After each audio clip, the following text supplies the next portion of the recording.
আগের নির্বাচনগুলোতে ভোটের আগেই ফলাফল কারসাজি করা হয়েছে। আর ২০২৪ সালে ফল প্রকাশের পরের দিন দুপুরে ভোট চুরি করা হয়েছে বলে অভিযোগ করেছেন এনসিপির দক্ষিণাঞ্চলীয় মুখ্য সংগঠক ও সংসদ সদস্য হাসনাত আব্দুল্লাহ।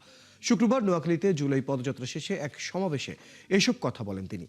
হাসনাত আব্দুল্লাহ আরও বলেন, বিএনপি যদি মনে করে তরুণ প্রজন্মের বিপক্ষে গিয়ে দেশ সুপথে পরিচালিত হবে, তাহলে সেটি ভুল ভাবনা। নির্বাচনের আগে বিএনপি ১ কোটি লোকের কর্মসংস্থানের ওয়াদা করেছিল, কিন্তু গত ৬ মাসের একটি লোকেরও কর্মসংস্থান সৃষ্টি করতে পারে নাই বলেও মন্তব্য করেন তিনি।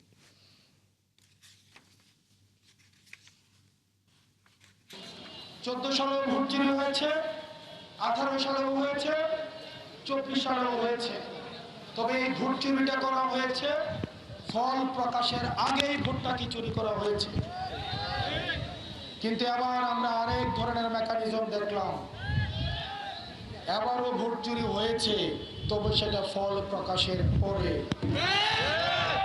আমরা দেখলাম দেশের 70% মানুষ গণভোটের পক্ষে ছিল, কিন্তু আমরা দেখলাম নির্বাচনের পরে এই ভোটটাকে বিএনপি চুরি করে ফেলেছে।